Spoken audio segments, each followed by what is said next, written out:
जी, स्वागत है आपका सरस्वती ऑनलाइन क्लास में।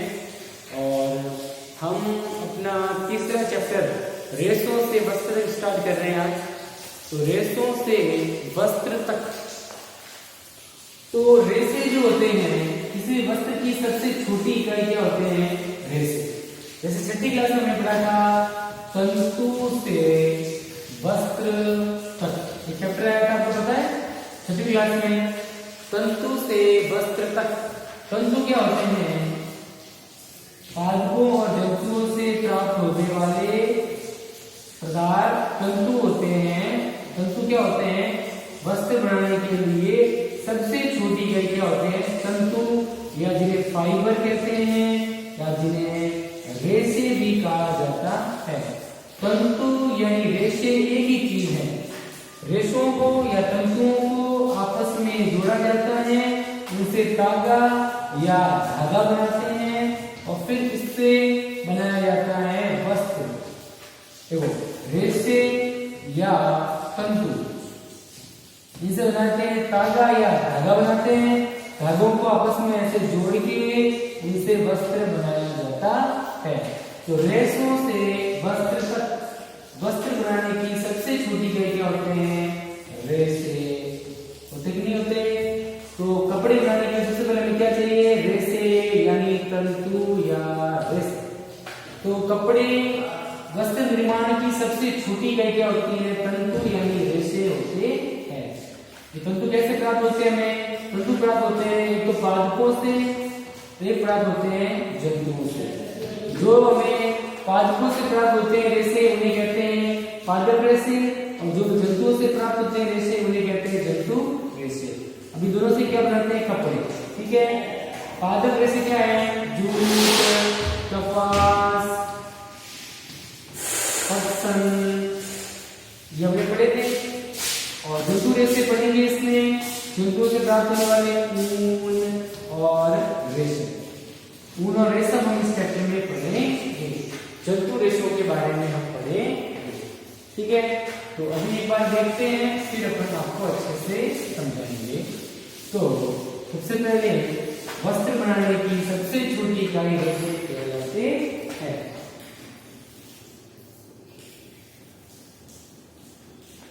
तो रेशे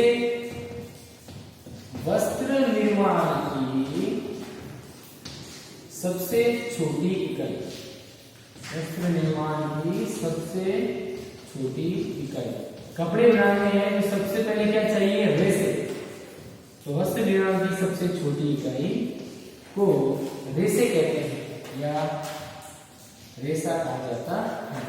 तो वस्त्र निर्माण, कपड़े बनाने के लिए सबसे पहले क्या चाहिए? रेशे। तो वस्त्र निर्माण की सबसे छोटी इकाई क्या हुई?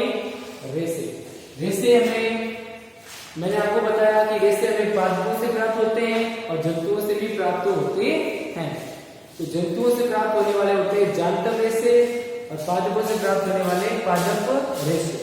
इस चैप्टर में हम पढ़ेंगे जंतुओं से प्राप्त होने वाले रेशे। तो परिभाषा इसकी है जांतव रेशे की। जांतव रेशे यानी वे रेशे या जंतुओं से प्राप्त होने वाले रेशों को जंतुओं से प्राप्त होने वाले रेशों को जांतव रेशे कहते हैं। जांतव रेशे कहते हैं। जंतुओं से हमें रेशे प्राप्त होते हैं, उन्हें जंतव रेशे या जांतव रेशे जांतव रेशे कहते हैं। इस चैप्टर में क्या पढ़ेंगे? जांतव रेशे। एक तो दो पढ़ेंगे इसमें। पहले तो पढ़ेंगे जांतव रेशे, पहला पढ़ेंगे ऊन और दूसरा पढ़ेंगे रेशम। ठीक है। ऊन कैसे प्राप्त होती है? ऊन भेड़, बकरियों, इनसे प्राप्त होती है। और रेशम कीट से प्राप्त होती है। तो इसके बारे में थोड़ा सा लिख रखते हैं कि ऊन और रेशम, जांतव रेशे ऊन के बारे में पढ़ेंगे। तो ऊन के रेशे भेड़ या के बालों से प्राप्त किए जाते हैं। ऊन भेड़ बकरियां याक यानी पहाड़ी व्यक्ति होता है ना वो, इससे भी ऊन की रेशे प्राप्त किए जाते हैं। याक भेड़ बकरियां याक और दो ऊंट आदि से ऊन के रेशे प्राप्त होते हैं। ऊन के रेशे प्राप्त होते हैं। ओके, रेशम के कीट से, रेशम के बारे में लिखना चाहें तो रेशम के जो रेशे हैं वो रेशम कीट के कोकून से प्राप्त होते हैं। रेशम के रेशे रेशम कीट के कोकून यानी कोश से रेशम के रेशे प्राप्त होते हैं। रेशम के रेशे प्राप्त होते। ओके, अब हो गया। अब हम पढ़ेंगे वापस ऊन के बारे में। पहला है ऊन। ऊन के बारे में पढ़ेंगे। ऊन कैसे प्राप्त होती है, ऊन कहां से मिलती है। उससे पहले आप ये लिख लें, रेशे वस्त्र निर्माण की सबसे छोटी इकाई। जंतु रेशे, जंतुओं से प्राप्त होने वाले रेशों को जंतु रेशे कहते हैं, यानी जानतर रेशे कहते हैं। इसमें जानतर रेशे दो है अपने, ऊन और रेशम के बारे में पढ़ेंगे। ऊन भेड़ बकरियों या ऊंट आदि से ऊन के रेशे प्राप्त होते हैं। रेशम कीट की कोकून से रेशम के रेशे प्राप्त होते हैं। ये लिख लें, फिर हम ऊन के बारे में विस्तृत अध्ययन करेंगे बड़ा आराम से। ठीक है,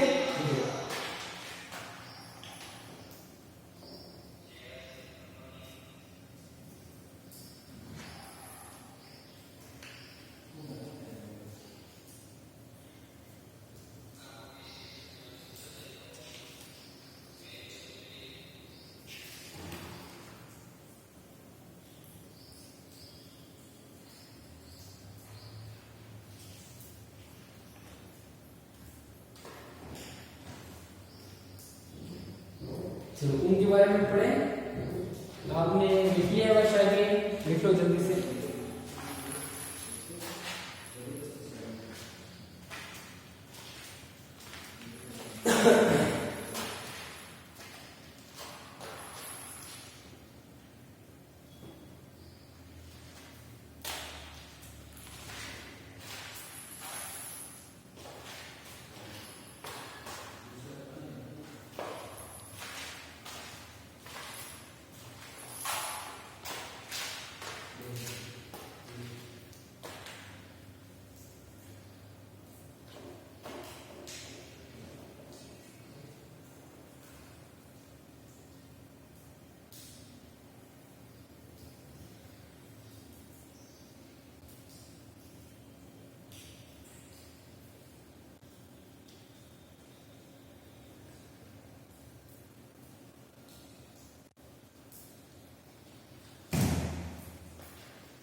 चलो इसको बेटा दो बेटा।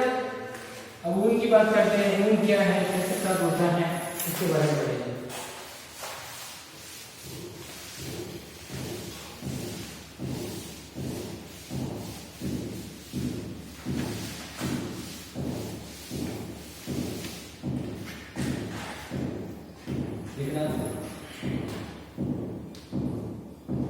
ऊन की बात करते हैं। हम जंतु रेशों में सबसे पहले ऊन की बात करेंगे। ऊन हमें मैंने बता दिया आपको, फिर वापस बता रहा हूं कि ऊन भेड़ बकरियों व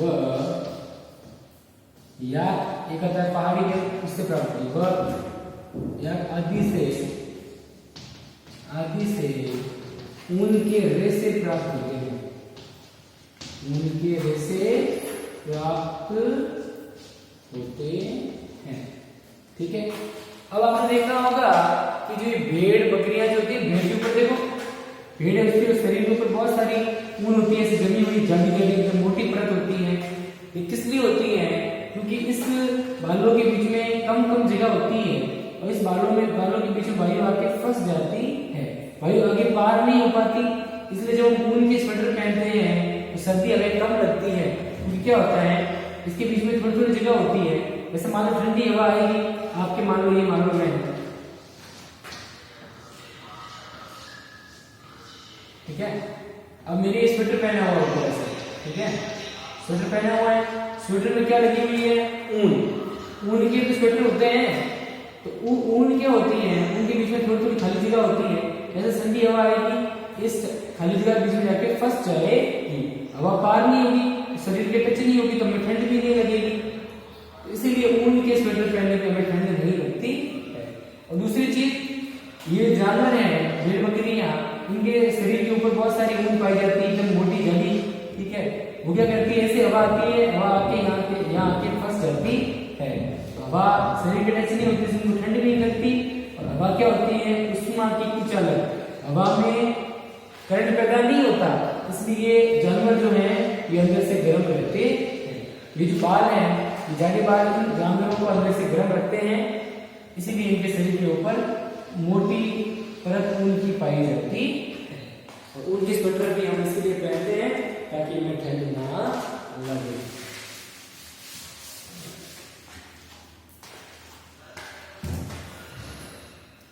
अब देखो इसके बारे में, ऊन प्रदान करने वाले जंतुओं के शरीर बालों से ढके होते हैं। ऊन प्रदान करने वाले जंतुओं के शरीर, ऊन प्रदान करने वाले जंतुओं के शरीर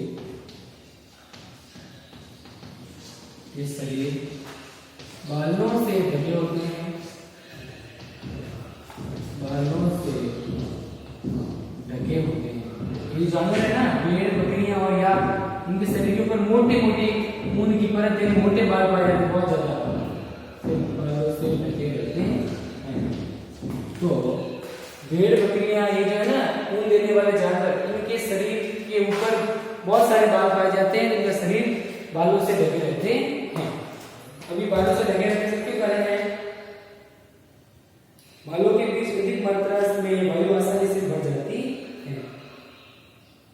क्योंकि बालों के बीच में क्या होती है, अधिक मात्रा में वायु आसानी से भर जाती है, और वायु क्या होती है, उष्मा की कुचालक, अतः बाल जंतु गर्म रखते हैं और ऊन इन रोएदार रस्सों से प्राप्त की जाती है, ठीक है ना। इसके बारे में लिख लो कि बालों के बीच में अधिक मात्रा में, बालों के बीच बहुत खाली जगह होती है, तो बालों के बीच में, इनके शरीर में बहुत सारे बाल होते हैं, बालों के बीच में खाली जगह होती है, तो बालों के बीच में जो हवा है, हवा या वायु आसानी से भर जाती है, ठीक है, और शरीर पार नहीं हो पाती, असर इसमें जाके भर जाएगी, पार नहीं होगी, इसमें ठंड भी नहीं लगेगी। मैंने अभी बताया था आपको। तो बालों के बीच में हवा वायु भर जाती है तथा वायु क्या होती है, उष्मा की कुचालक, उष्मा की कुचालक होती है,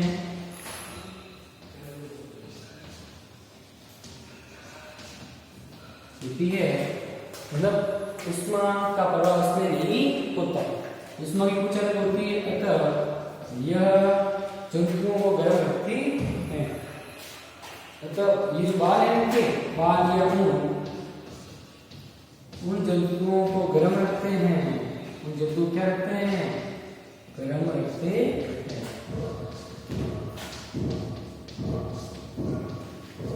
और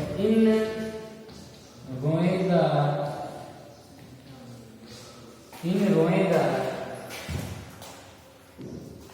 रेशों से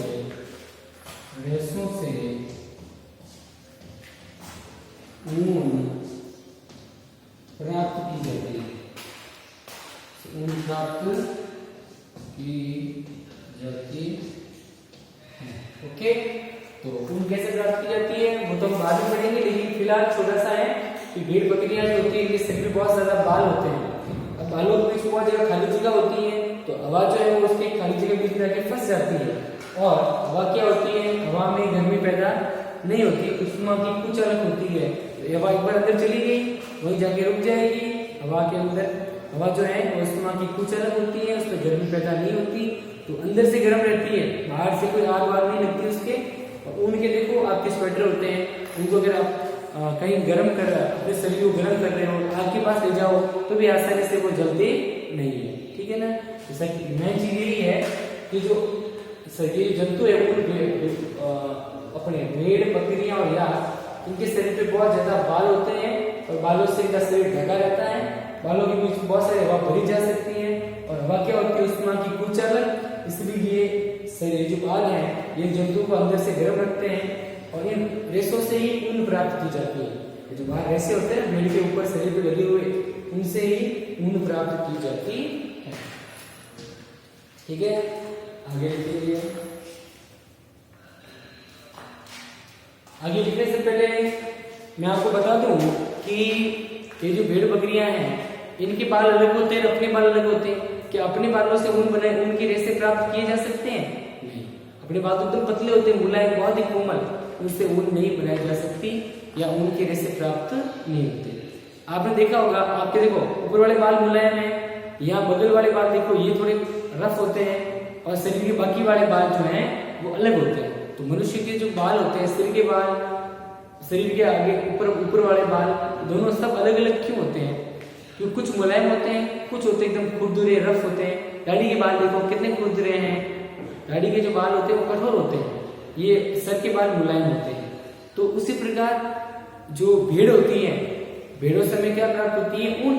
तो भेड़ों के शरीर में भी दो प्रकार के बाल पाए जाते हैं, एक तो रूखे कठोर बाल और एक होते हैं मुलायम बाल। तो मुलायम बालों से ही ऊन प्राप्त की जाती है। अब हम उसके बारे में जानेंगे। तो भेड़ जो होती है उसके दाढ़ी के, तो भेड़ की दाढ़ी होती है, दाढ़ी वाले बाल जो होते हैं वो रूखे और कठोर होते हैं और बाकी वाले जो बाल हैं वो मुलायम होते हैं और उन्हीं मुलायम बालों से रेशे यानी तंतु प्राप्त किए जाते हैं। अब इसके बारे में लिखेंगे हम, ये नीचे लिख लेते हैं इसमें।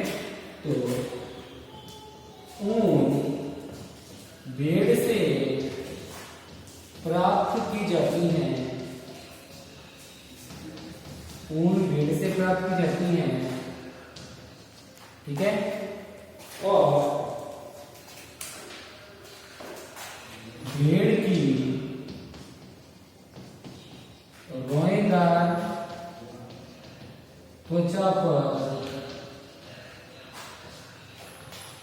दो प्रकार के बाल होते हैं, एक तो मुलायम बाल और एक होते हैं रूखे बाल। दो प्रकार के बाल होते हैं। फर्स्ट रूखे, दाढ़ी के रूखे बाल, दाढ़ी के रूखे बाल, और दूसरे होते हैं बाकी शरीर के जो बाल होते हैं होते हैं मुलायम बाल।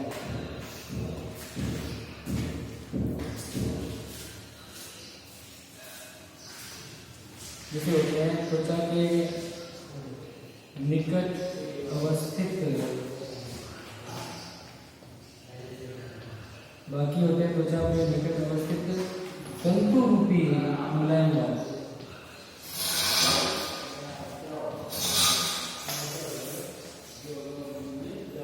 इसमें भी दो प्रकार के बाल होते हैं, तंतु रूपी मुलायम बाल, एक होते हैं दाढ़ी के रूखे बाल, भेड़ के। तो ऊन हमें कहाँ से प्राप्त होती है? भेड़ से प्राप्त होती है। और भेड़ की रोएदार त्वचा पर दो प्रकार के बाल होते हैं, एक दाढ़ी के रूखे बाल, दाढ़ी के यहाँ होते हैं एकदम कड़क बाल होते हैं, रूखे कठोर बाल। दूसरे होते हैं त्वचा के बाकी जगह पे जो बाल होते हैं वो तंतु रूपी मुलायम, एकदम चिकने चिकने मुलायम होते हैं, कोमल बाल होते हैं। देखो इसको,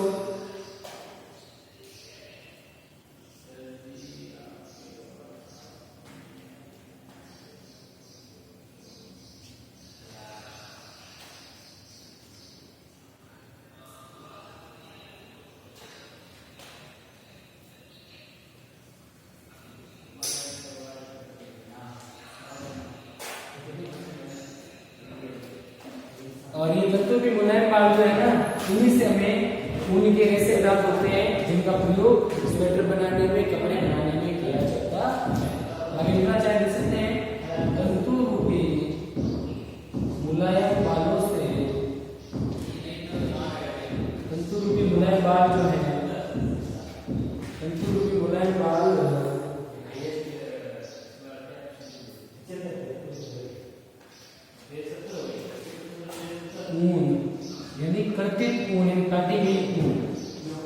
इसी ऊन को काटा जाता है। ये जो भेड़ों के ऊपर जो मुलायम तंतु के मुलायम बाल होते हैं ना, इनसे हमें ऊन प्राप्त होती है। और ये प्रत्येक काटी गई ऊन, इसमें कौन से रेशे रहते हैं, तंतु रूपी मुलायम बाल है, इनको लिया जाता है। दाढ़ी के रूखे बालों को काटा नहीं जाता। ये त्वचा के निकट अवस्थित बाल जो होते हैं इनको काटकर इनसे ऊन के रेशे प्राप्त किए जाते हैं। प्रत्येक ऊन के रेशे प्राप्त किए जाते हैं। ओके, आगे लिखेंगे। अब कुछ ऐसे भेड़े हैं जिनमें से मुलायम बाल ही होते हैं, कठोर बाल होते ही नहीं। ऐसी भेड़ों का चयन कैसे किया जाता है, वर्णात्मक चयन। कुछ भेड़ ऐसे होती हैं, जैसे मान लो एक भेड़ है, इसमें सिर्फ मुलायम बाल ही है, तो उसका और एक दूसरी भेड़ जिसके कठोर बाल है, उन दोनों का क्या करवाते हैं, संक्रमण, मिलन करवाते हैं।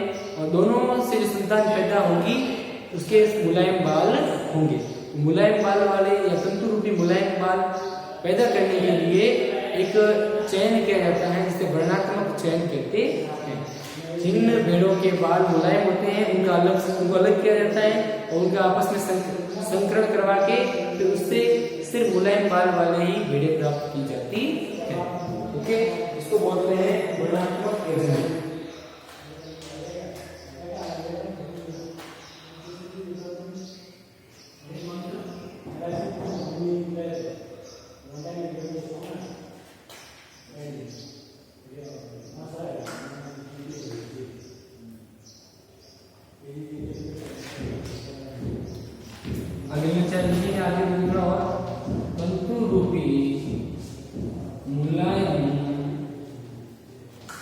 तंतु रूपी मुलायम बालों वाले, तंतु रूपी मुलायम बालों जैसे विशेष गुणयुक्त बालों जैसे विशेष गुणयुक्त भेड़ें प्राप्त करने, विशेष गुणयुक्त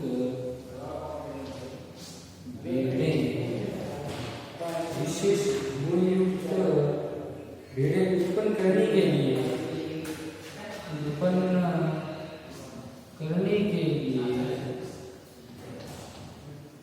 ऐसी भेड़ों का चयन किया जाता है जिनमें सिर्फ मुलायम बाल हो, उसको वर्णात्मक प्रजनन कहते हैं। चुनकर जो उनका आपस में जब प्रजनन करवाया जाता है उसको वर्णात्मक प्रजनन कहते हैं।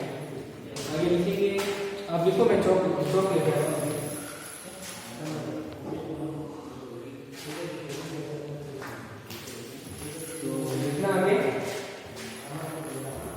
मुलायम बालों वाले विशेष गुण उत्पन्न करने के लिए जनकों के चयन की प्रक्रिया उत्पन्न करने के लिए क्या करते हैं, ऐसे जनकों का चयन किया जाता है।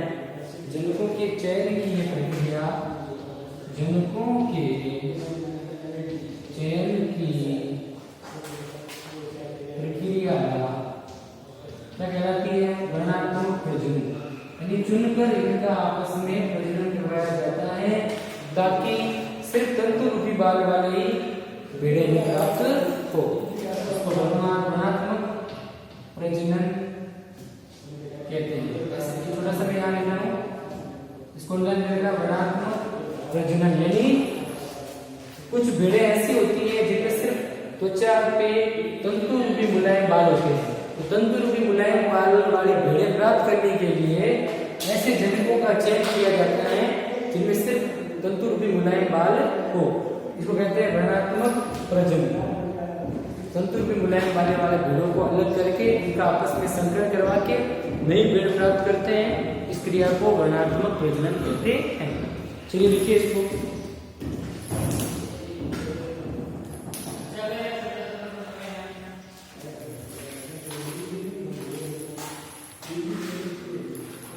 ठीक है, तो इसको लिख लेना आराम से, बढ़िया है। ऊन भेड़ बकरियों से प्राप्त होती है, उनकी ऊन जो होती है जंतुओं के शरीर में बालों से ढके रहते हैं और इन बालों में बहुत सारी वायु भरी जा सकती है। वायु से उनकी पूंछ अलग होती है, इसलिए इनके शरीर पे जो बाल होते हैं वो इनको गर्म रखते हैं। फिर ऊन जो होती है भेड़ों से प्राप्त होती है। भेड़ की त्वचा पर दो प्रकार के बाल होते हैं, एक दाढ़ी के रूखे बाल, दूसरे होते हैं उसके शरीर पे दाढ़ी के अलावा जो दूसरे बाल है उनको तंतु रूपी मुलायम बाल कहते हैं। इन तंतुरूपी मुलायम पाल को काट कर अलग कर दिया जाता है और सिर्फ तंतुरूपी मुलायम पाल वाले भेड़े प्राप्त करने के लिए अलग से भेड़े चयन करके उनका आपस में प्रजनन जनन करवाते हैं और नई भेड़े प्राप्त करते हैं।